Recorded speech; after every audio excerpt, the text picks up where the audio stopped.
콩을 갈아서 만든 두부는 아시아 고유의 전통 건강식품인데요. 영양가가 높고 식감이 부드러운 것은 물론 손쉽게 만들 수 있고 맛도 좋아서 이제 전 세계적으로 큰 인기를 얻고 있습니다. 네, 그런데 최근 두부의 제조 성분에 대해서 과학적으로 증명되지 않은 소문들이 돌아다니고 있다고 하는데요. 서강대 과학커뮤니케이션학과 이덕환 교수와 함께 자세한 내용 알아보겠습니다. 안녕하십니까? 네, 안녕하세요. 네, 먼저 두부는 어떻게 유래된 식품이고 그리고 어떻게 만들어지는 겁니까? 예, 두부는 중국에서 유래돼서 아시아 고유의 전통식품으로 자리를 잡은 아주 좋은 식품입니다.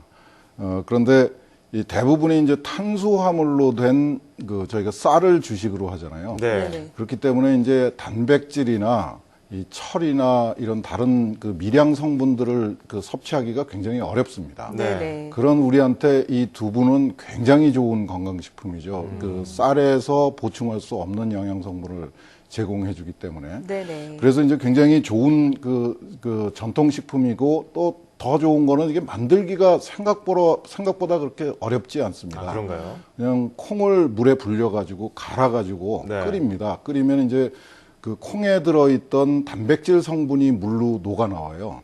그래서 이제 단백질이 충분히 녹아 나온 다음에 그거를 이제 얇은 천을 이용해서 그 남아있는 콩 찌꺼기를 걸러내면 그걸 이제 비지라고 그러는데요. 그걸 네. 걸러내면은 이제 뿌연 국물이 남는데 그 콩물, 두유라고 그럽니다. 네. 거기에 있는 단백질 성분을 이제 적당한 응고제를 넣어가지고 굳히면은 그게 네. 이제 순두부라는 게 만들어지고 아. 그거를 이제 틀에다 넣어서 식히면은 이제 우리가 먹는 두부가 만들어져요. 그래서 예. 뭐 보통 이제 다 사서 드시지만은 집에서 이 믹서가 있고 그래서 집에서 만들어 드셔도 굉장히 편하게 만들 수 있는 그런 예. 식품입니다.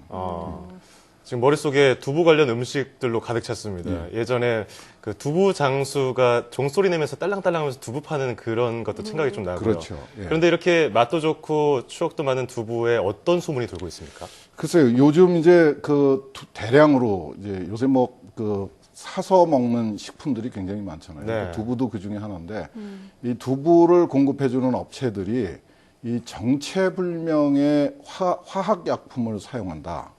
이런 소문이 돌고 있습니다. 특히 이제 어느 종편의 식품 고발 프로그램에서 이 아주 집중적으로 보도한 내용입니다. 누런색의 대형 포대에 들어있는 공업용 화공약품을 마구 쏟아붓는 장면을 보여주면서 네네.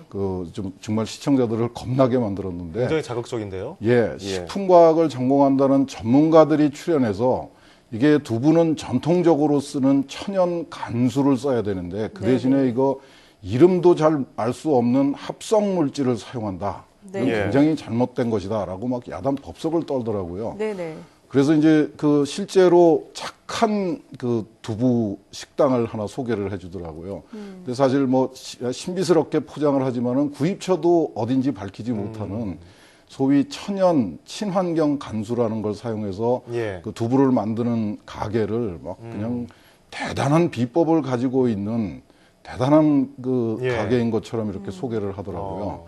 그걸 보면서 참 걱정을 많이 했습니다. 이게 정말 화학자인 제 입장에서 보면은 황당한 얘기였습니다. 조금 이따 네. 말씀드리겠지만은. 그리고 아마 식품과학을 전공하는 사람들도 아마 상당히 당혹스러웠을 겁니다. 그 장면을 보고. 네.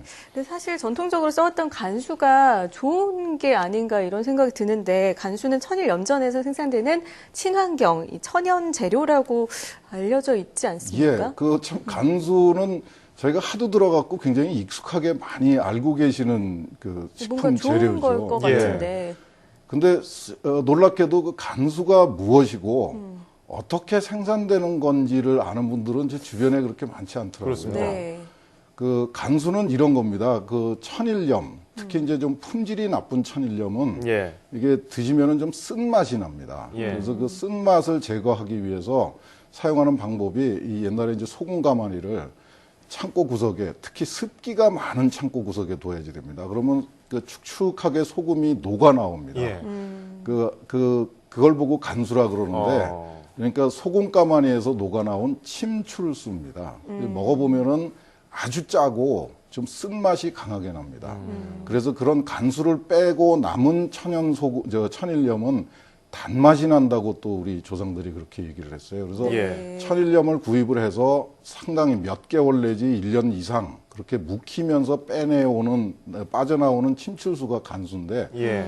여기다가 이제 친환경, 천연 이런 이름을 붙여서 지금 신비화하고 아하. 있습니다. 근데 이 간수가 몸에 좋은 건가요? 나쁜 건가요? 썩 좋은 건 아니죠. 간수는 이제 소금물인데 거기에 마그네슘 성분이 들어 있습니다. 예. 그리고 그 마그네슘 성분이 이 두유의 단백질 성분을 이렇게 엉겨붙게 만들어주는 역할을 하는 그런 물질이에요. 그게 이제 뭐 그걸 일부러 마실 이유는 없고 그 두부를 만들 적에 아주 소량을 사용합니다. 두부 네. 단백질이 엉기도록 만들어주는 역할만 하면 되기 때문에. 예. 그래서 뭐 그렇게 신비로운 것은 아니에요. 그런데 이게 간수는 식약처에서 인정하는 식품 첨가물이 아닙니다. 예. 네. 그게 문제죠. 근데 전통적으로 사용해 왔기 때문에 규제는 하지 않고 있습니다. 이 간수가 색깔이 좀 누런색이던데 팔리던 거 보니까 예, 원래는 원래 어떤 색깔인가요? 깨끗하게 만든 간수는 소금물하고 똑같이 무색 투명합니다. 아. 그러니까 누런색이 난다는 얘기는 거기에 뭔가 그 두부 만드는데 아무 필요도 없는 불순물들이 잔뜩 녹아 있다는 뜻이거든요. 안 그- 좋은 것들이요. 그 몸에 좋을 리는 없죠. 그런데 이제는 이제 세상이 달라졌죠. 그런 방법을 쓰는 것보다는 식약처에서 인증한, 식약처에서 안전성을 예. 확인하고 위생적으로 생산한 황산 마그네슘이나 염화 마그네슘 같은 제대로 된 식품 첨가물을 사용해서 만드는 게 예. 이제 제대로 된 방법입니다. 식약처에서 간수를 그럼 아직 허가 안 했나요? 간수는 그게 어떻게 식약처에서 식품 첨가물로 인정을 할 수 없는 아, 그런가요? 그런 재료입니다. 예. 그러니까 이게 천일염 염전에서도 나오고 예, 예. 요새는 정제염을 만드는 과정에서도 대량으로 생산돼서 사실은 마그네시아라고 하는 역도 선수들이 쓰는 흰 가루 있잖아요. 예, 예, 예. 그거를 만드는 공업용 재료입니다. 아. 이제 더 이상 식재료로 쓰는 거는 이제 좀 그만둬야 공업용 되지. 재료라고요. 예. 이제는 좀 그만둬야 되는 거 아닌가 싶은 예, 사실 상황입니다. 네. 예전에는 작은 가게들에서 직접 만들었었는데 요즘에는 대기업들이 만들면서 하나하나 작게 포장이 되는데 거기서 노란 국물이 나오는 거 보면서 이게 뭘까 생각했었는데 바로 이것이었군요. 좋은 거는 아니죠. 예.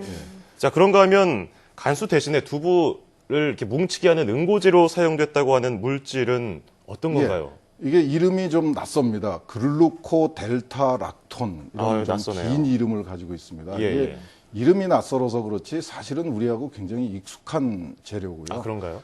포도당을 누룩곰팡이로 발효시키면 만들어지는 산성 물질입니다. 예, 예. 그 산성 물질을 건조를 시키면 이 이름이 고약한 원래는 글루콘산이라는 게 만들어지는데 예. 글루콘산을 물을 빼고 건조시키면 글루코 델타 락톤이라는 이상한 이름을 가진 물질이 만들어집니다. 이름도 어렵네요. 예. 아마 이름을 우리가 안 만들어서 그렇죠. 아마 네. 우리가 붙인다면은 포도당산 뭐 이 정도로 붙였으면은 우리 거부감이 없어졌을 그러게요. 겁니다. 네네. 이 글루코 델타 락톤은 두부 만드는 데뿐만 아니라 서양에서는 치즈 만드는 데도 사용하고요.